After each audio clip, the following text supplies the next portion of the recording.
नमस्कार दोस्तों, स्वागत है आपका आकाश जीएस अकेडमी में। दोस्तों, उत्तर प्रदेश जीके की सीरीज़ में दोस्तों हम लोगों ने उत्तर प्रदेश की राज्य व्यवस्था को शुरू कर दिया है और राजनीतिक परिदृश्य को पढ़ करके ख़त्म किया है। दोस्तों, आज की इस वीडियो में दोस्तों प्रशासनिक परिदृश्य पर चर्चा करेंगे। तो चलिए दोस्तों शुरू करते हैं। दोस्तों, उत्तर प्रदेश की प्रशासनिक संरचना के बारे में चलिए शुरू करते हैं। दोस्तों, राज्य का सचिवालय यानी कि स्टेट सेक्रेटेरिएट दोस्तों मंत्री परिषद को परामर्श और कार्यालय सहायता प्रदान करने के लिए इसका गठन किया गया है। यानी कि जो राज्य का जो सचिवालय है दोस्तों, ये मंत्री परिषद को परामर्श देता है और कार्यालयी कार्यों में जो है सहायता प्रदान करने के लिए राज्य के सचिवालय को बनाया गया है। मुख्य सचिव की बात कर लेते हैं दोस्तों। यह सभी सचिवों का प्रमुख होता है, ये बात ध्यान रखिएगा। यह मुख्यमंत्री और मंत्रिपरिषद के सचिव के रूप में कार्य करता है। किसके सचिव के रूप में? मुख्यमंत्री और मंत्रिपरिषद के सचिव के रूप में ये कार्य करता है। प्रशासनिक इकाइयों पर अगर चर्चा करें दोस्तों, तो उत्तर प्रदेश में कितने मंडल हैं? 18 मंडल हैं, याद रखिएगा, एग्जाम में आता है। जिलों की अगर बात करें तो 75 जिले हैं। तहसील दोस्तों 351 है, 350 से भी अधिक। और नगर निगम की बात करें तो 17 नगर निगम वर्तमान में उत्तर प्रदेश में है। अब प्रशासन के प्रमुख अंगों की बात कर लेते हैं दोस्तों सबसे पहले आता है मंत्रिपरिषद, फिर सचिवालय और फिर कार्यकारी विभाग। तो सबसे पहले मंत्रिपरिषद की बात कर लेते हैं दोस्तों। राज्य के राजनीतिक प्रमुख, तो जो मंत्रिपरिषद होता है दोस्तों, वो राज्य का राजनीतिक प्रमुख होता है, जिसमें मुख्यमंत्री और अन्य सभी मंत्री आते हैं। यानी कि मंत्रिपरिषद में मुख्यमंत्री और अन्य सभी मंत्री आते हैं। सचिवालय की बात करें तो नीति निर्माण यानी कि पॉलिसी मेकिंग का एक प्रमुख केंद्र है। सचिवालय में ही दोस्तों सारी नीतियों को बनाया जाता है, यहीं पे सारी पॉलिसी मेकिंग होती है। और कार्यकारी विभाग की बात करें दोस्तों, तो नीतियों को धरातल पर लागू करना, यानी कि सचिवालय जो काम करता है वो पॉलिसी बनाने का कार्य करता है, और उसका जो कार्यकारी विभाग है इन्हीं पॉलिसी को इम्प्लीमेंट करने का कार्य करता है। पदानुक्रम यानी कि हायरार्की देख लेते हैं दोस्तों किसी भी राज्य में, मान लीजिए जैसे ये राज्य है, तो उसमें दोस्तों मंडल होता है। एक क्या कई सारे मंडल हो सकते हैं। उस मंडल का जो चीफ होता है वो मंडलायुक्त कहलाता है दोस्तों। उस पर प्रशासन की पूरी जिम्मेदारी रहती है। इस मंडल के अंतर्गत दोस्तों कई सारे जिले होते हैं, और जिनके प्रशासन की जिम्मेदारी दोस्तों जिलाधिकारी के ऊपर होती है। और इन्हीं जिलों में दोस्तों कई सारी तहसीलें भी होती हैं, और तहसीलदार के अंडर में ब्लॉक आते हैं, और ब्लॉक के अंडर में ग्राम पंचायत आता है। महाधिवक्ता की बात कर लेते हैं दोस्तों यह राज्य का सर्वोच्च विधि अधिकारी यानी कि हाईएस्ट लॉ ऑफिसर होता है। इनकी नियुक्ति की बात करें दोस्तों, तो अनुच्छेद 165 यानी कि संविधान के अनुच्छेद 165 के तहत राज्यपाल के द्वारा इनकी नियुक्ति की जाती है। ये इंपॉर्टेंट फैक्ट है दोस्तों, याद रखिएगा, एग्जाम में पूछा जाता है। तो अब योग्यता की बात कर लेते हैं। तो उच्च न्यायालय का जज बनने की इनमें योग्यता होनी चाहिए। 10 वर्ष का न्यायिक अनुभव या फिर 10 वर्ष की वकालत किसी भी हाई कोर्ट में की होनी चाहिए उन्होंने। अब बात कर लेते हैं इनके अधिकार की। तो यह सदन की बैठक में दोस्तों भाग ले सकता है और बोल सकता है, लेकिन मतदान नहीं कर सकता। इंपॉर्टेंट पॉइंट है कि जो राज्य का महाधिवक्ता होता है वो सदन की बैठक में भाग तो ले सकता है, और भाग ले सकता है, भाग लेने के साथ साथ बोल भी सकता है, लेकिन जब मतदान की बारी आएगी तो वो वोटिंग नहीं कर सकता। कमेंट बॉक्स में बताइएगा दोस्तों कि ये वोटिंग क्यों नहीं कर सकता, ऐसा क्या प्रावधान किया गया है कि ये वोटिंग नहीं कर सकते, बाकी बोल सकते हैं और भाग ले सकते हैं। कमेंट बॉक्स में ज़रूर बताइएगा। दोस्तों, वर्तमान में जो महाधिवक्ता हैं अजय कुमार मिश्र हैं दोस्तों। अब चलिए न्यायपालिका की बात कर लेते हैं। न्यायपालिका दोस्तों नागरिकों के अधिकारों का रक्षक और संविधान का सजग प्रहरी होता है। न्यायपालिका शासन का तीसरा महत्वपूर्ण अंग होता है। इसका क्या होता है दोस्तों? इसका मुख्य कार्य विधि की व्याख्या करना है। पहला कार्य तो यह है, यह विधायिका एवं कार्यपालिका पर तब नियंत्रण स्थापित करता है जब ये निकाय संविधान के विपरीत कार्य करने लग जाते हैं। यानी कि न्यायपालिका दोस्तों, संविधान में न्यायपालिका को ये शक्ति दे दी गई है कि नागरिकों के राइट्स को सुरक्षित रहें यानी कि केंद्र सरकार या फिर राज्य सरकार यदि किसी मौलिक अधिकारों का हनन करते हैं, नागरिकों के मौलिक अधिकारों का हनन करते हैं, तो संविधान ने न्यायपालिका को ये शक्ति दी है कि इन अधिकारों की वो रक्षा प्रदान करे।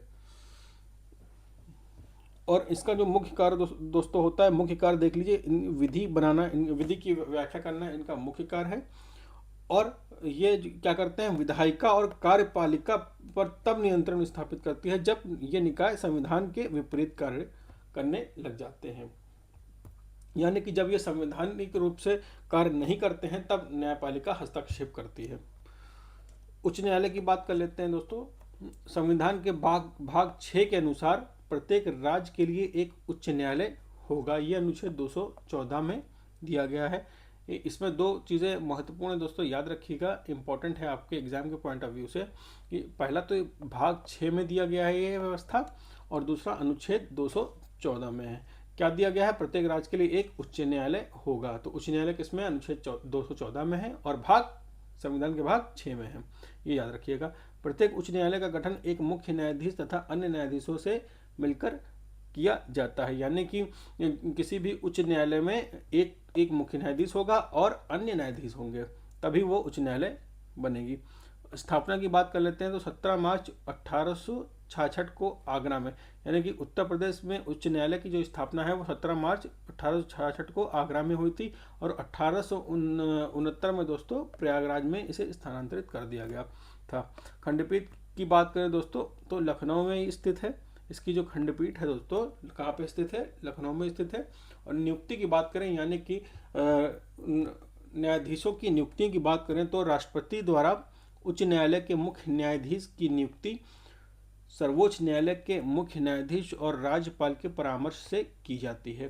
तो इसमें 2-3 बातें महत्वपूर्ण हैं दोस्तों, याद रखिएगा। पहली बात तो ये कि बात जब आती है मुख्य न्यायाधीश की नियुक्ति की, याद रखिएगा, जब बात आती है मुख्य न्यायाधीश की नियुक्ति की तो उसमें सर्वोच्च न्यायालय के मुख्य न्यायाधीश और राज्यपाल का परामर्श आवश्यक होता है। दो लोगों का परामर्श, किसका, सर्वोच्च न्यायालय के मुख्य न्यायाधीश और दूसरा राज्यपाल का परामर्श आवश्यक होता है, तभी उच्च न्यायालय की मुख्य न्यायाधीश की नियुक्ति हो सकती है। और अन्य न्यायाधीशों की नियुक्ति के लिए दोस्तों राष्ट्रपति उच्च न्यायालय के मुख्य न्यायाधीश से परामर्श करता है। ये इंपॉर्टेंट पॉइंट है दोस्तों, याद रखिएगा, एग्जाम में अक्सर पूछा जाता है। विशेषता क्या है दोस्तों, इलाहाबाद हाई कोर्ट में न्यायाधीशों की स्वीकृत संख्या सबसे ज़्यादा है। दोस्तों देश में सबसे ज़्यादा न्यायाधीशों की स्वीकृत संख्या कहाँ पर है, इलाहाबाद हाई कोर्ट में कितनी है, 160 है।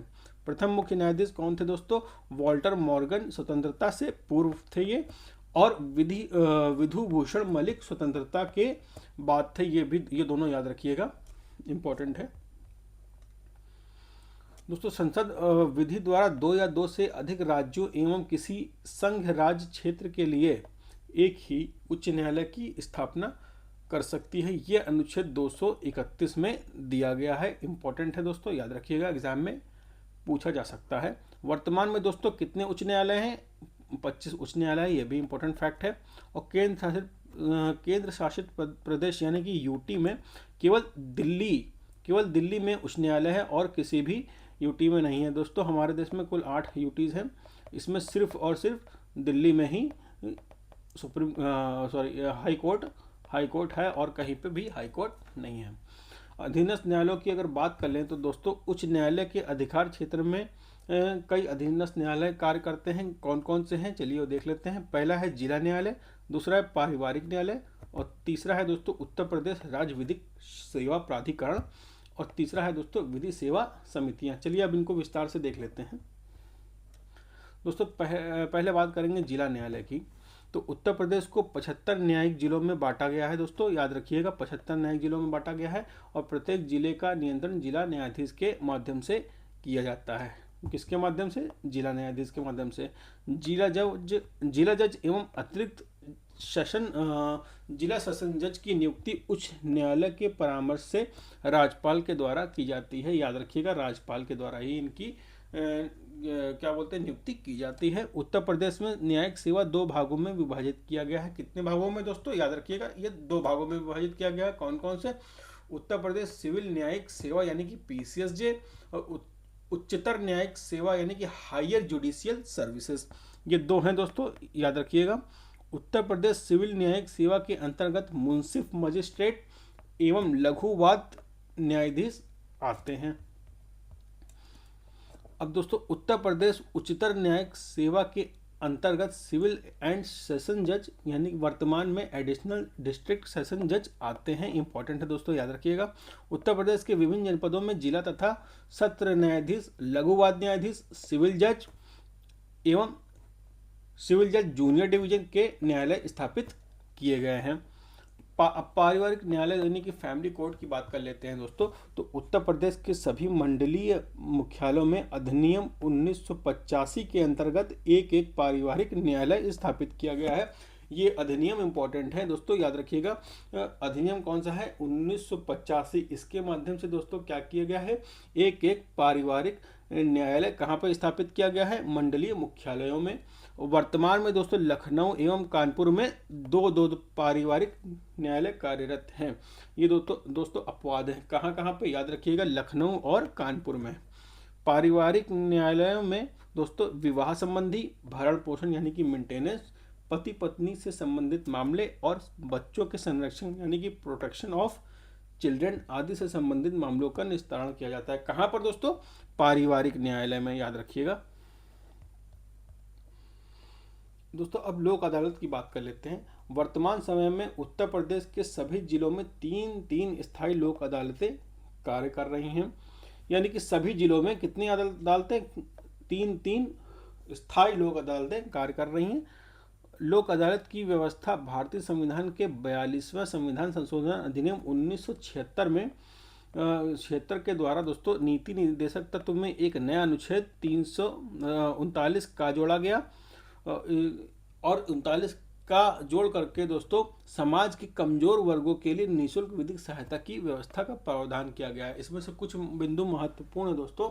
जो लोक अदालत की जो व्यवस्था है दोस्तों, इसका उद्देश्य क्या था? सबसे पहले तो ये देख लीजिए। इसका उद्देश्य था कि समाज के कमजोर वर्गों के लिए निःशुल्क विधिक सहायता की व्यवस्था करना। ये तो इसका उद्देश्य हो गया। और इसकी व्यवस्था कब की गई? तो दोस्तों इसकी व्यवस्था 1976 में 42वां संविधान संशोधन करके नीति निर्देशक तत्वों यानी कि इसमें नीति निर्देशक तत्वों में अनुच्छेद 39 का जोड़ करके इसकी व्यवस्था कर दी गई, जिससे कि समाज के कमजोर वर्गों को जो है निःशुल्क विधिक सहायता मिल सके। उत्तर प्रदेश राज्य विधिक सेवा प्राधिकरण यानी कि Uttar Pradesh state legal service authority के बारे में दोस्तों चलिए अब बात कर लेते हैं। प्रदेश में समाज के कमजोर वर्गों एवं आर्थिक रूप से असहाय व्यक्तियों को उनके मौलिक अधिकारों की सुरक्षा सुनिश्चित करने के लिए निःशुल्क विधिक सेवा सलाह राज्य विधिक सेवा प्राधिकरण के द्वारा उपलब्ध कराई जा रही है। किस लिए दोस्तों? मौलिक अधिकारों की सुरक्षा को सुनिश्चित करने के लिए। दोस्तों प्रदेश सरकार ने 1987 यानी कि 1987 में विधिक सेवा प्राधिकरण अधिनियम 1987 का गठन किया गया। इंपॉर्टेंट है अधिनियम, याद रखिएगा। कब का है ये? 1987 का है।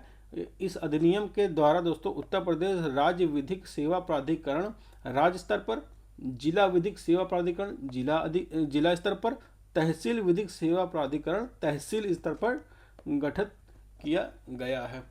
कौन कौन से स्तर पर है? पहले तो राज्य स्तर पर, फिर है जिला स्तर पर और तहसील स्तर पर इनका जो है गठन किया गया है। तो 1986 ईस्वी में दोस्तों उत्तर प्रदेश न्यायिक प्रशिक्षण यानी कि जुडिशियल ट्रेनिंग एवं अनुसंधान संस्थान यानी रिसर्च इंस्टीट्यूट की स्थापना कहाँ पर की गई है? लखनऊ में की गई है। स्थान इंपॉर्टेंट है दोस्तों, याद रखिएगा।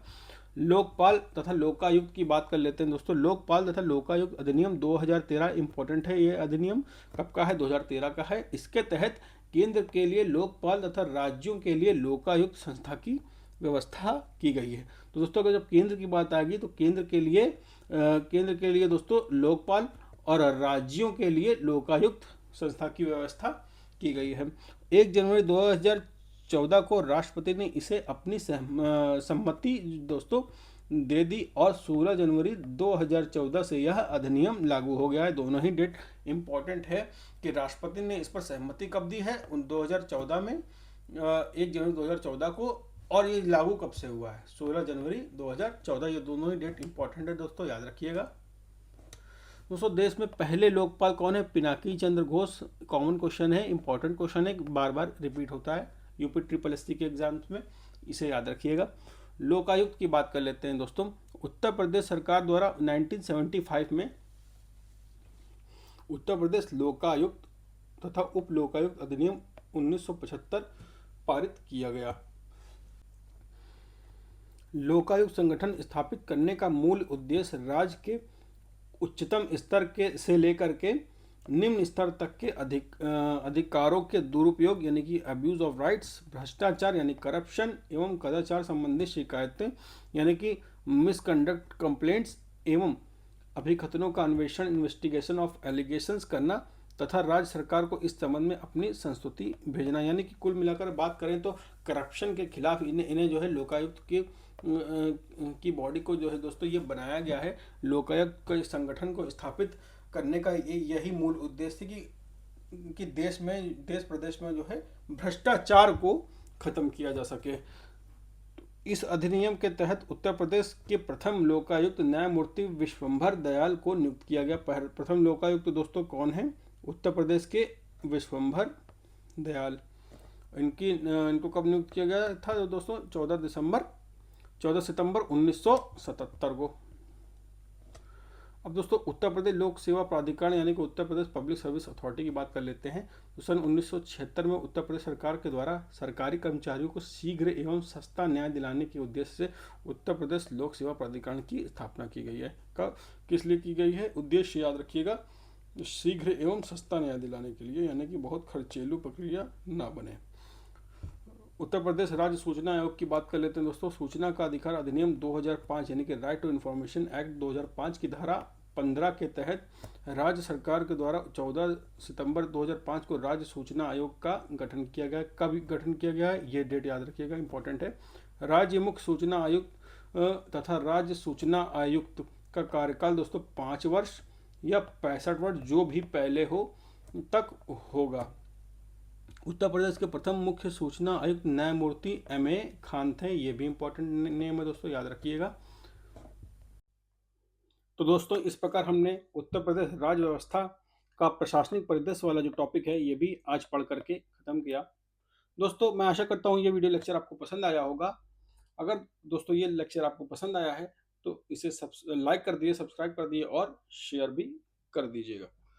तो दोस्तों मिलते हैं एक नई वीडियो में एक नए टॉपिक के साथ।